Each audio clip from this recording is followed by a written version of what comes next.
Kairé à toutes et tous et bienvenue pour cette deuxième partie de la vidéo portant sur la fondation de Massalia. Alors nous allons à présent un petit peu commenter ce que nous avons raconté hier, puisque hier nous avons filé tout du long le mythe de fondation de Massalia, et ce mythe, je l'ai fait durer sur plusieurs siècles en réalité. On aurait dit que ça se passait en une ou deux générations. En réalité, de l'eau a coulé sous les ponts durant cette petite épopée. Alors, avant toute chose, je vais faire un petit point sur la colonisation dans le monde grec, puisque ça me semble essentiel pour comprendre la venue des Grecs à Massalia. Il faut comprendre que au 8e siècle avant notre ère débute ce qu'on appelle la période archaïque dans le monde grec.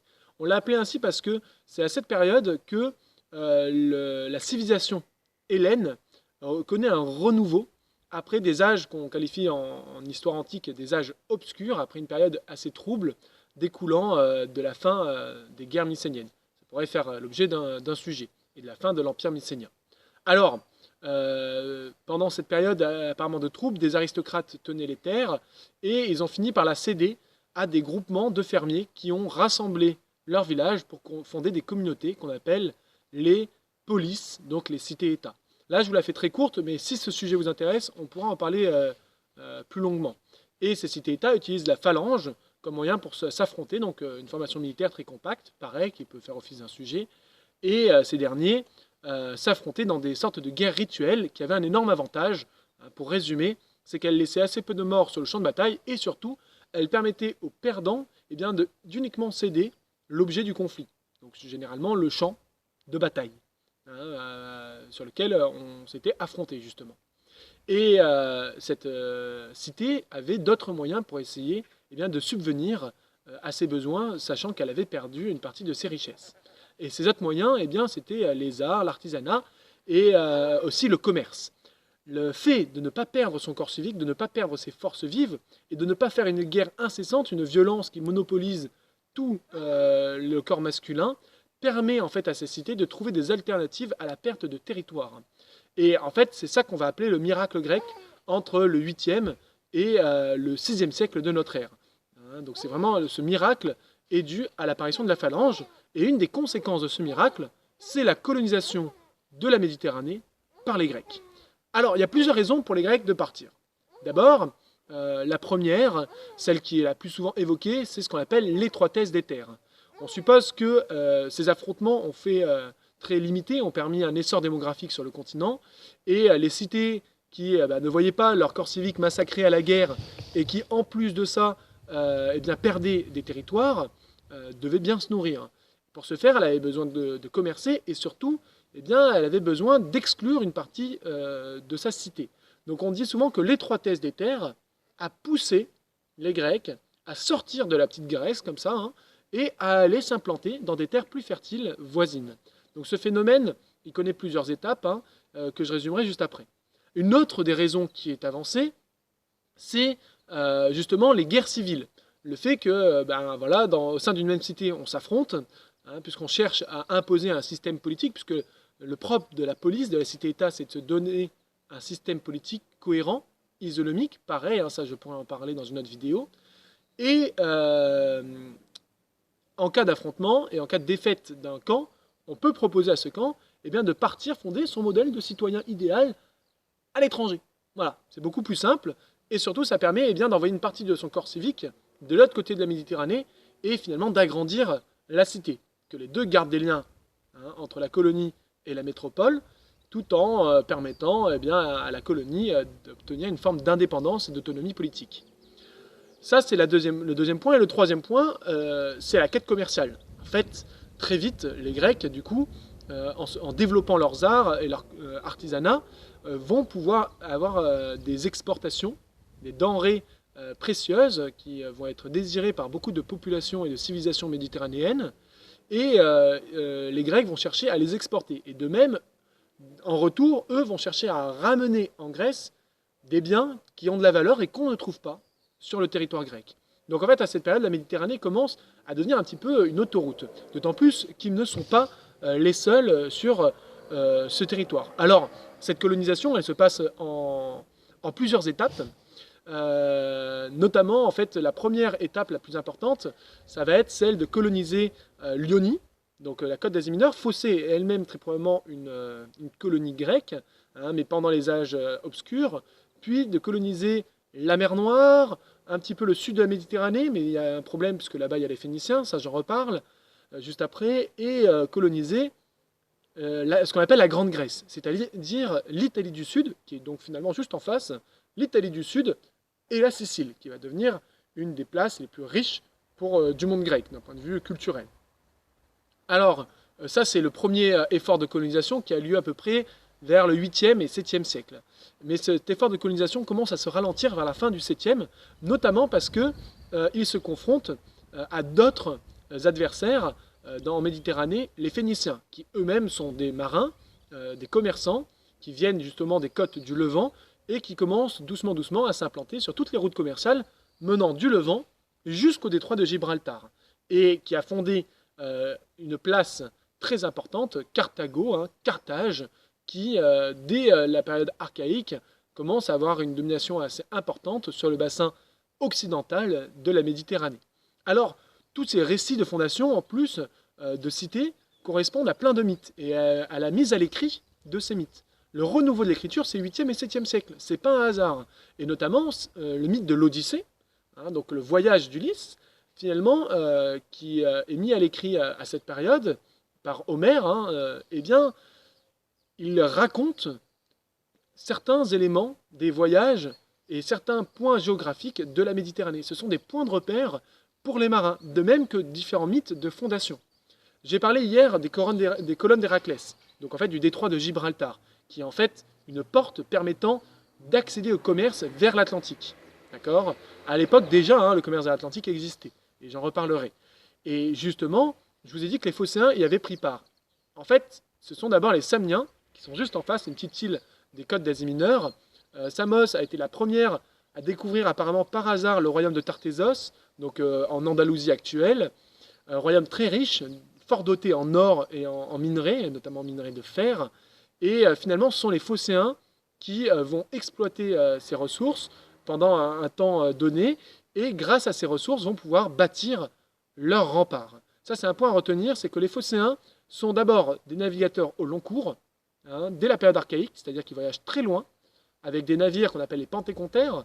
Pareil, l'archéologie a démontré qu'il y avait eu une évolution maritime, évidemment, à cette période, et les Phocéens, apparemment, auraient été assez innovants, hein, à cette époque, et auraient été dotés de navires assez rapides, assez longs, dotés de 50 rames.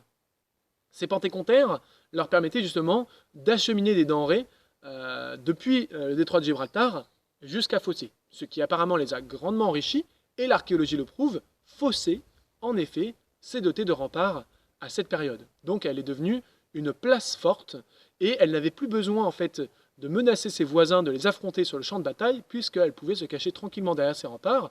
Et d'ailleurs, plusieurs sources l'indiquent, ce sont les Phocéens qui vont commencer en fait à s'intéresser plutôt à la pêche, au commerce et à la piraterie, hein, assez tôt, grâce à leur avantage maritime et en se cachant derrière leurs remparts. Donc, et c'est là où on va arriver à la fondation de Massalia, dont je parlais hier.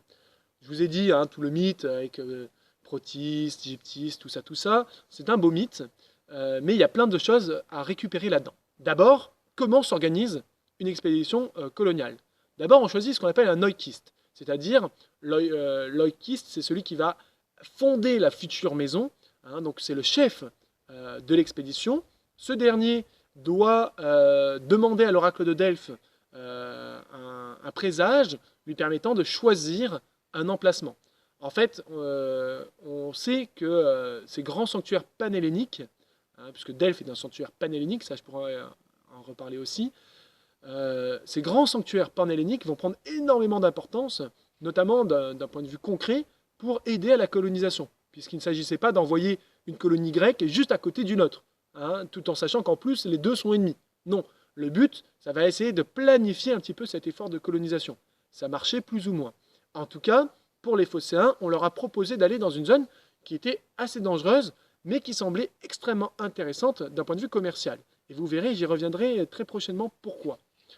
Donc, Ils obtiennent donc des indications, ils doivent aller s'implanter dans le nord de la Méditerranée occidentale, ils doivent amener avec eux des divinités pour se protéger, ce qu'on appelle emporter avec soi une divinité polyade, c'est-à-dire polyade, donc c'est la divinité de la cité qui va la protéger. Ils vont donc à Éphèse, donc, où en fait il y a un grand culte à Artémis qui est fait là-bas. D'ailleurs, selon Hérodote, une des grandes, une des 7 merveilles du monde, c'était le sanctuaire d'Artémis d'Éphèse, justement. Et il va emporter ce culte oriental très important. Donc Protis, hein, le chef de l'expédition, il va l'emporter avec lui à travers la Méditerranée. Alors, ça aussi, c'est attesté par l'archéologie parce que la propagation du culte de l'Artémis d'Éphèse s'est fait à partir du moment où il y a eu la colonisation de Massalia. Donc là maintenant, je vais enfin vous mettre une date à cette colonisation de Massalia.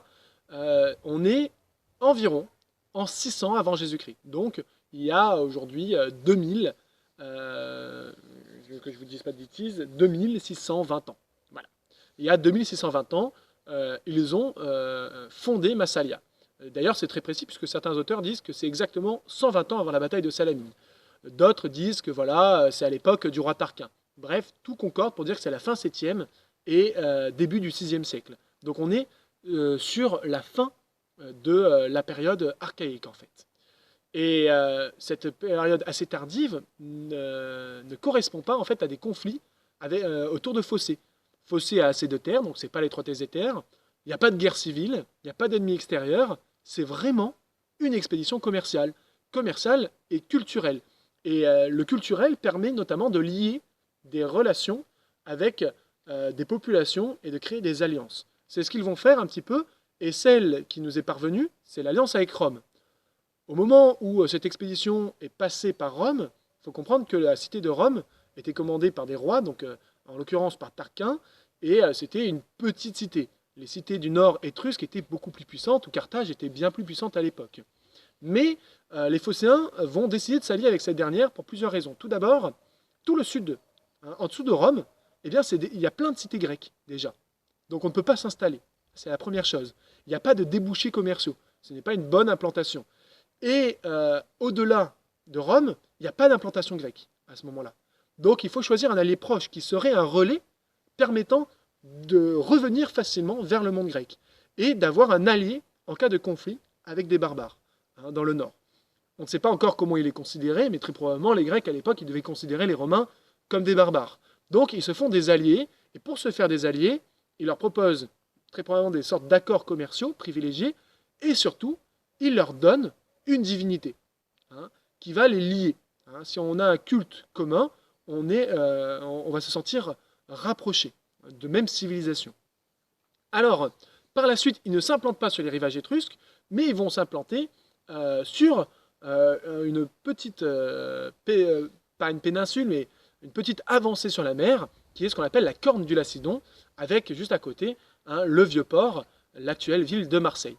Alors l'emplacement est bien choisi, puisque c'est un emplacement facilement fortifiable. D'ailleurs, les Phocéens, une des premières choses qu'ils vont faire, c'est fortifier le site, hein, c'est se protéger d'adversaires, et surtout on peut très facilement tenir ce comptoir commercial. Et il est assez bien placé, il est ni trop loin, ni trop près des derniers comptoirs grecs, et surtout, il est proche de l'embouchure du Rhône, qui commence à devenir un axe majeur. Alors, juste avant de continuer sur la fondation de Massalia, je vais refaire un point général. Tout ça a lieu en même temps qu'un autre phénomène, c'est l'essor de la civilisation étrusque et l'essor de la civilisation celte, les deux étant fortement liés. Donc les Étrusques, ce sont des populations qui vivaient dans le nord de l'Italie et surtout qui étaient implantées en Toscane et qui étaient fortement influencées par les Grecs hein, sur beaucoup d'aspects. Et cette civilisation faisait un petit peu une sorte de pont entre le monde grec et le monde celtique. Et à la même période, en fait, la civilisation de Hallstatt, qui est une civilisation qui s'est développée en fait au nord des Alpes et près du Danube et du Rhin, va connaître un énorme essor hein, entre, on va dire, pour vraiment résumer et faire une fourchette très large, le Xe siècle avant et le VIe siècle avant. Cette civilisation d'ailleurs est requalifiée après de civilisation de Thènes. Bon, j'en finis avec les classifications parce que mon sujet n'est pas de parler des Celtes. Ce qu'il faut comprendre, c'est que les Celtes connaissent un énorme essor démographique et civilisationnelle, hein, issue notamment du développement des routes commerciales, et l'axe rhodanien commence à devenir un axe fondamental. Et c'est ça que les Grecs vont chercher, notamment parce que les Grecs, eh bien, ils ont besoin d'une denrée qui est très précieuse dans leur civilisation, c'est le cuivre, qui rentre dans la composition du bronze. Il vous faut de l'étain, c'est l'étain qu'ils viennent chercher. Il leur faut de l'étain et du cuivre, d'accord? Ça, c'est fondamental pour faire du bronze. Or, à cette époque, l'étain, on le trouve principalement en Cornouailles, donc en Angleterre, hein, et on le trouve en Galice, donc au nord-ouest de l'Espagne. Et les routes commerciales qui permettent d'y accéder, c'est soit l'axe rhodanien, la Garonne, ou surtout le détroit de Gibraltar. Or, entre le 7e et le 6e, les Phéniciens, et notamment les Carthaginois, ont multiplié leur implantation commerciale sur le bord de la Méditerranée occidentale nord, hein, sud, pardon, et détiennent et verrouillent le détroit de Gibraltar, qui le tiennent très fortement, et on peut supposer qu'ils faisaient des prix prohibitifs pour les Grecs, si ce n'est carrément leur empêcher d'accéder à cette ressource. Donc les Phocéens sont partis à la recherche de cette denrée. Et s'implantent justement au moment où les Carthaginois commencent à avoir une domination totale de cet espace géographique. Donc ça, on le sait, hein, puisque on peut faire correspondre la fondation de Massalia avec la fondation des implantations carthaginoises du Maghreb et d'Andalousie, notamment Malaga, par exemple. Et ça, l'archéologie nous le dit, et l'archéologie aussi nous le dit. Avant le 6e, au 7e siècle, il n'y a quasiment pas d'objets grecs en Méditerranée, en Provence. Donc là, on va parler du territoire français, en Provence. Et on a une explosion d'objets archéologiques grecs à partir de là. Et les fouilles qui ont été menées à Marseille, même, tendent à prouver qu'en effet, cette fondation a bien eu lieu en moins 600. Et elle tend à démontrer que le mythe a raison. Elle ne s'est pas faite dans la violence, puisqu'il n'y a pas de traces d'affrontement, du moins à cette période. Pareil, là, on retourne donc au mythe, hein, un mythe qui aurait été fait, une fondation qui se serait appuyée sur un mariage, sur l'union. En fait, tout est dans le mythe, et tout est dans les noms. Il faut faire un petit peu d'étymologie pour comprendre le mythe. Il y a plusieurs noms qui correspondent, mais si on prend la version d'Aristote, Protis ne s'appelle pas Protis, il s'appelle Euxène, c'est-à-dire le bon hôte, celui qui est bien accueilli. Et la femme qu'il prend, elle s'appelle Péta. Or, Péta, en langage celtique, ça veut dire une petite, alors c'est des interprétations, hein, une petite pièce de terre. Donc il a carrément épousé un petit bout de terre qui lui a été offert par qui? Par Nanos. Nanos, c'est le roi donc, qui accueille Protis, et Nanos, bah, c'est le nain. C'est un petit seigneur celte. Donc ils sont mis en contact avec une petite tribu, pas trop puissante, qui pourrait devenir leur allié. Et en plus de ça, bah, ce petit seigneur, il a tout de suite accepté. Il aurait pu refuser finalement le mariage. Et dans le mythe, non, non, pas du tout. Ah, il y a la tradition, on respecte. Sauf qu'en fait, non. L'implantation des Grecs, c'est une aubaine pour lui. Une énorme aubaine. Hein, et vous allez voir pourquoi. Et enfin, pour finir, Aristote nous dit qu'à partir de là, Péta va prendre un nom grec. Donc la femme la femme celte va prendre un nom grec lorsqu'elle va se marier à un grec. Et elle va s'appeler Aristoxène, c'est-à-dire la meilleure des hôtes, celle qui accueille le mieux. C'est vraiment, voilà, tout est dans le mot. Donc, retenez ça, la Provence, c'est la terre d'accueil par excellence. Voilà. Ça, c'est petite flatterie pour nous autres méridionaux. Alors, je continue. À partir de là, la ville de Marseille s'implante. Elle commence à se fortifier. Donc, on voit que la tradition des Phocéens se perpétue dans la région. Finalement, Massalia a cherché à reproduire le modèle de sa métropole, mais en Occident. Hein, une cité commerciale, de pêche et un petit peu de piraterie, comme vous allez le voir. De pêche, d'ailleurs, on le retrouve aussi dans l'étymologie du nom, puisque Massalia, le plus probable, c'est que ça vient de Massala, qui veut dire, en fait, en grec ancien, c'est lié à la pêche.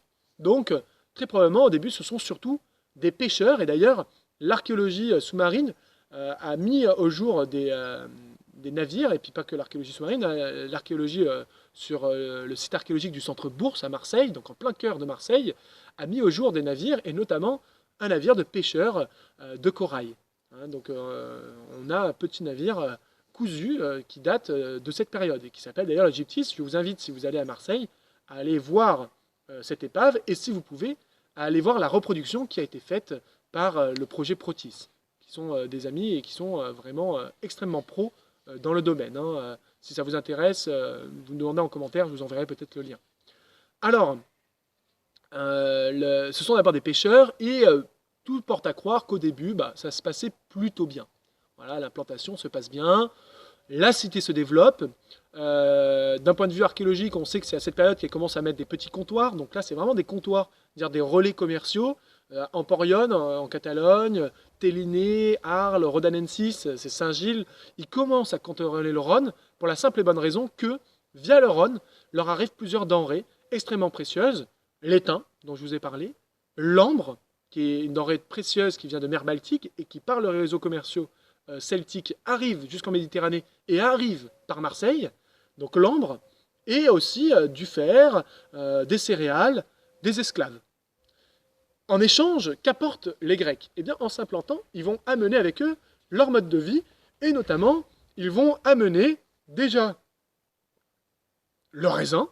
Voilà, la première vigne française, eh bien, elle a été plantée sur la butte Saint-Charles. Bon, aujourd'hui, les coteaux de la butte Saint-Charles sont plus trop fameux, mais voilà, le plus vieux cep de vigne trouvé en France, c'est la butte Saint-Charles. Donc, ils amènent le vin, qui va plaire énormément à la civilisation celtique, évidemment, et ils vont amener aussi l'olivier, voilà, et l'huile d'olive. Donc ils amènent de nouvelles cultures qui vont enrichir les populations locales.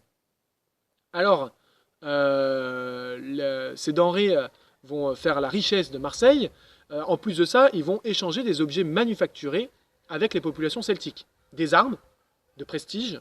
Hein, on retrouve de l'armement grec dans les tombes aristocratiques celtes à partir du 5e et du 6e et du 5e siècle avant notre ère, de la céramique notamment parce qu'il faut transporter les denrées alimentaires, mais surtout, il faut pouvoir la consommer. Attention, le vin, ça ne se consomme pas n'importe comment. Il faut un cratère, il faut certains vases, et pour l'aristocratie celtique, c'est un énorme prestige d'acquérir ces objets. Et d'ailleurs, on voit que c'est allé très loin, puisque un des plus bels exemplaires de ces échanges commerciaux, c'est le magnifique cratère de Vix, qui date donc de cette période, de la période archaïque, qui a été retrouvé donc en Bourgogne. Je vous laisse taper ça sur Internet, VIX. C'est un magnifique cratère et qui atteste de la consommation de vin rituel dans le monde celtique et des échanges entre le monde grec et très probablement Marseille jusqu'aux confins de la Gaule, donc jusqu'en Bourgogne. Parce que la Bourgogne, c'est vraiment le confin de la Gaule. Petit clin d'œil à nos amis bourguignons. Je continue. Alors, la ville de Marseille va s'enrichir et elle va connaître quelques petits déboires. D'abord, il faut savoir qu'elle commence à s'implanter à Alalia, donc en Corse, et elle commence ainsi à faire en fait une sorte de route commerciale qui part des côtes catalanes jusqu'à Marseille, de Marseille jusqu'à la Corse et de la Corse jusqu'au sud de l'Italie, et qui détourne en fait la route de l'étain du détroit de Gibraltar. Il faudrait que j'ai une carte, mais tant pis, vous allez comprendre, du détroit de Gibraltar ou des Alpes et du monde alpin étrusque. Voilà. Et donc du coup, ces deux anciennes puissances qui étaient en train de monter se retrouvent contournées d'un point de vue commercial par les Grecs qui, en plein milieu, font un chemin commercial pour leurs denrées et pour s'accaparer des richesses qui, autrefois, étaient un petit peu l'apanage des Étrusques et des Carthaginois. Et ça va attiser des jalousies qui vont s'accélérer avec la venue de nouvelles populations.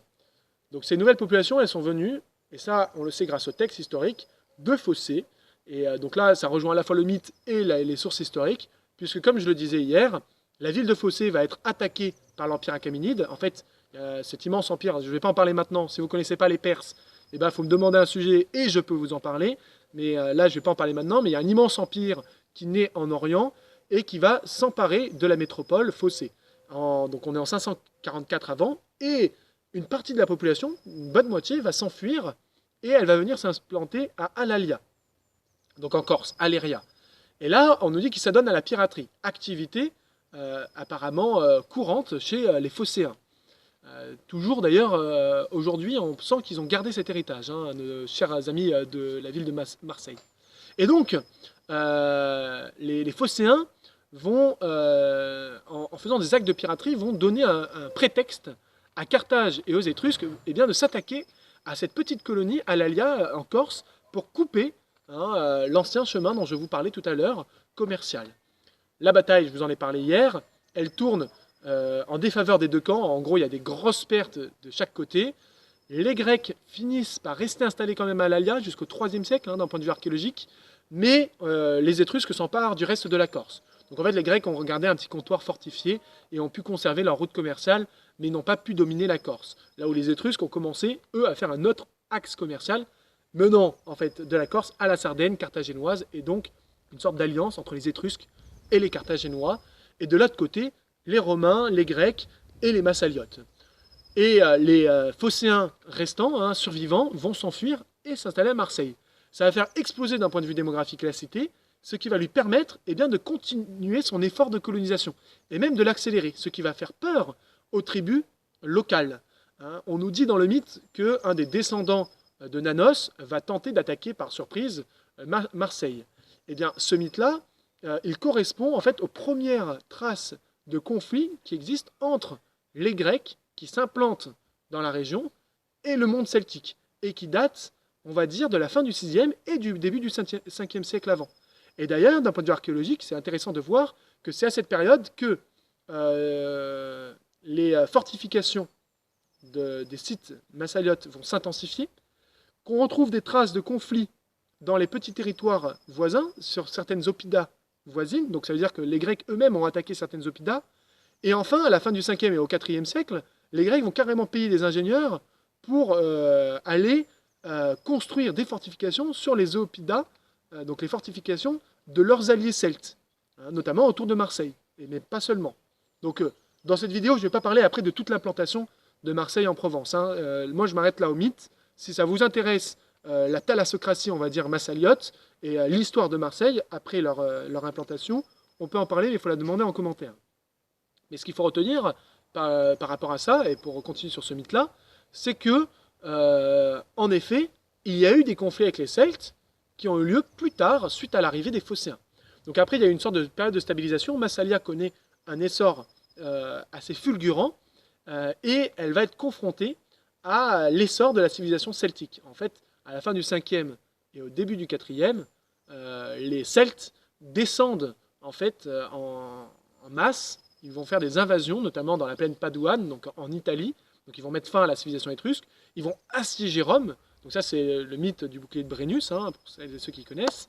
Et à cette même période, on nous dit que Marseille est assiégée. Sauf que Marseille, elle, n'est pas prise. On nous dit que voilà, Artémis apparaît, ce que je disais dans le mythe, au chef, et le chef dit « Ok, d'accord, je rentre pour prier Artémis sans armes ». Mais quand même, le mythe nous dit que le chef celte est rentré dans la cité. En fait, encore une fois, ça montre que les Massaliotes, dans cette phase difficile d'expansion celtique, ont très probablement négocié et ils ont commercé plutôt qu'affronté leurs adversaires. D'autant plus que ces Marseillais avaient une sorte de résilience grâce à leur fortification qui semblait peut-être insurmontable aux Celtes, ou du moins très difficilement prenable sans perte. Et à partir de là, on va voir se renforcer les liens entre Marseille et Rome. On me demandait en fait dans les vidéos d'expliquer un petit peu l'influence qu'ont eu les Massaliotes dans la région avec les Romains. Et bien notamment, on sait que Marseille, après ça, va devenir une excellente alliée de Rome pour plusieurs points. Cette alliance ancienne, ce culte commun à l'Artémis d'Éphèse, et enfin, on dit que les Massaliotes ont payé, en fait, ont donné, se sont cotisés pour donner une partie de la rançon que les Romains devaient payer. Donc, et plus tard, ils vont aider les Romains durant les guerres contre Carthage. Donc les Marseillais, les Massaliotes, vont être d'excellents alliés pour les Romains, et finalement, ces Romains vont faire tourner leur culture progressivement vers le monde grec, influencés notamment par ce passage des Phocéens et par les cités grecques installées en Italie du Sud. Quant à la civilisation celte, elle-même va être fortement influencée par cette population grecque, notamment parce qu'on nous dit que à cette période, les Ligures et les Celtes, les Saliens, tous les Celtes qui habitent sur la bordure méditerranéenne, s'habillent un petit peu à la grecque, que les Grecs, eux, de leur côté, commencent à se doter de vêtements ibériques et celtes, si bien qu'en fait Marseille la cité est obligée de passer des lois pour interdire à ses citoyens de se vêtir comme des barbares, sinon on ne pourrait plus reconnaître qui est un citoyen et qui est un étranger. Voilà, donc il y a une acculturation qui s'est faite. Les Celtes vont adopter la langue grecque pour leur commerce, et même ils vont adopter l'écriture. Là où les Celtes jusqu'alors n'avaient jamais écrit, la première langue dans laquelle ils vont écrire, ça va être en langue grecque. Ils vont écrire en grec, mais dans leur propre langue. Et c'est d'ailleurs les premiers vestiges d'écriture de cette civilisation celtique, ils sont en grec. Donc ça, c'est un autre apport assez important. On sait qu'ils vont avoir des lieux de culte communs. Donc déjà l'Artémis d'Éphèse, qui est installée à Massalia, mais aussi, par exemple, et là je vais citer un autre site archéologique qui est Olbia, pas loin de Hyères, il y a en fait une sorte de sanctuaire, j'en parlais je crois hier, lié à la médecine, lié à Apollon et aux bergers, et c'est un sanctuaire où on trouve beaucoup d'exotos, écrits en grec, mais en langue celtique, et qui servait à la fois aux Grecs d'Olbia et aux Celtes qui étaient voisins. Donc il y a eu une sorte de vivre ensemble très efficace à cette période, et les différents mariages semblent attester qu'il y a eu un mélange entre les populations. D'un point de vue génétique, de cet héritage, eh bien, la Provence conserve plus de 6% de son génome de population, qui est un gène grec.